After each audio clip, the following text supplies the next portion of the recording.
I'm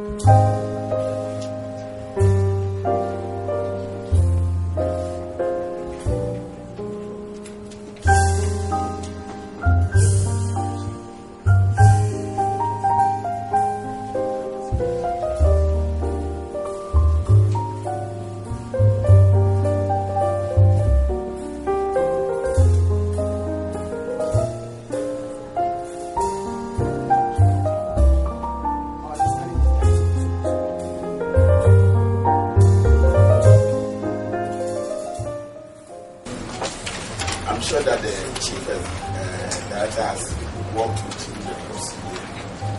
And when you get to the daughter session, then you fill in appropriately your name and then also the kind of office. And then in your case, the chairperson and the rest of us.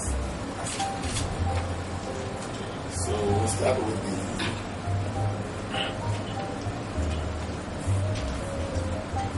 first oath. I,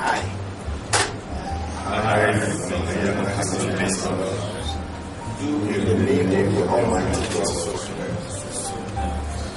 that I will at all times well and truly serve the people of Ghana in the office of member of the ECG board, and that I will uphold, preserve, protect, and defend the Constitution of the people of Ghana as I was established. So help me, Lord. In the second oath, what we're going to do this time is that you will have to repeat after me. It is the oath of secrecy. You're going to have access to a lot of information, company information, and to ensure that we don't get into unnecessary conflict of interest. We want to assure ourselves that we will keep this oath. I, the person of the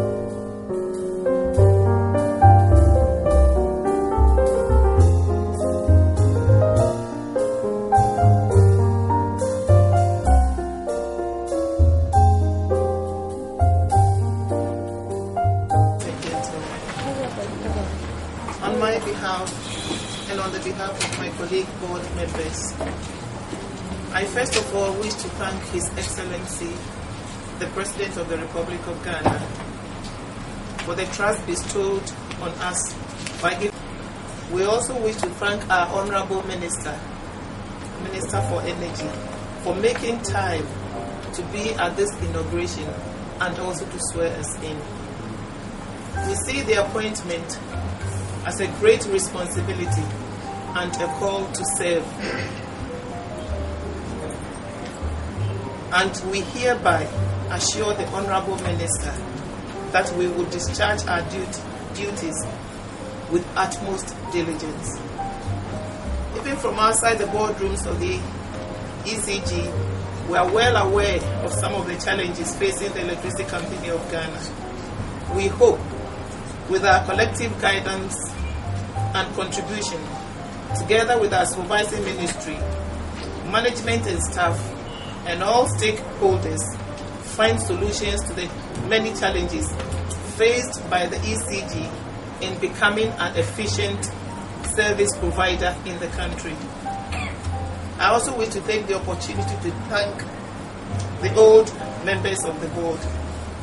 Once again, on my behalf and on the behalf of my colleagues, we pledge to take up the challenge and pray for God's guidance and wisdom as we make our contribution to the success of the ECG. Thank you very much.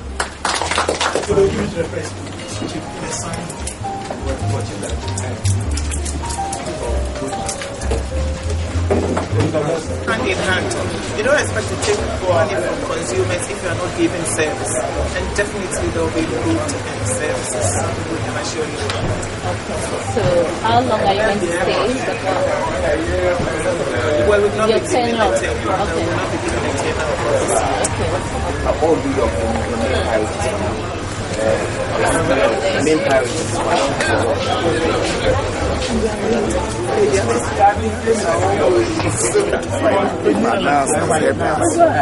confirm what we know already.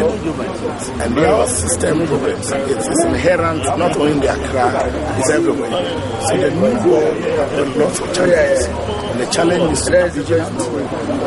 And for me, the first thing is for them also have their own integrity and approach this work with internal integrity. Once you yourself position yourself that you do the right thing, then you can go ahead, work with the management, create systems and structures that permanently will address all the issues that allows us to problem.